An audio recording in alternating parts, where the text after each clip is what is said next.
ही गोष्ट, ही घटना फार आतुरतेने मराठी माणूस बघत होता.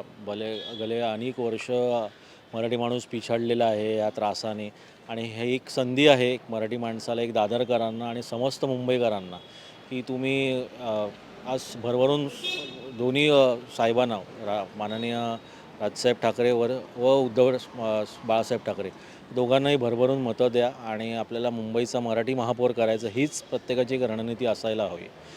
पण एक सर्वसामान्यांच्या मनातला नगरसेवक तुम्हाला काय वाटतं कसा असायला हवा? सर्वसामान्य मनातला नगरसेवक म्हणजे जो रिचेबल असायला हवा. प्रत्येकाच्या ज्या बेसिक नेसेसिटी आहे, रोड आहे, रस्ता आहे, पाणी आहे, तुमच्या घराचे प्रॉब्लेम्स आहेत, ड्रेनेज लाईन्स आहेत, ह्या सगळ्या गोष्टी जर तो करणारा असेल, तोच सर्वसामान्य नगरसेवक आहे. 2014पासून आपण बघत आहोत, जो मोदीच्या नावावर जो देश चालवला गेला आहे आणि हिंदुत्वाच्या नावावर 2014पासून हे जागलेलं भाजपचं नवीन हिंदुत्व, हेच आजपर्यंत आम्हाला समजलेलं नाही आहे. आम्ही स्थानिक दादर रहिवासी आहोत. आम्ही सन्माननीय बाळासाहेब ठाकरे यांच्या नेतृत्वात इथे लहानाचे मोठं झालं. त्यांच्या विचाराने प्रेरित होऊन आम्ही पक्षांकडे पाहायला लागलो आणि आज अशी परिस्थिती आलेली आहे की दोन्ही ठाकरेंना बाजूला ठेवून शिंदेसाहेबांनी त्यांचा नवीन गट फॉर्म केला. तिथे त्यांनी BJPला सपोर्ट केला आणि हे कुठे ना कुठे मराठी माणसासाठी हे ड्रॉबॅक आहे माझ्या मते तरी.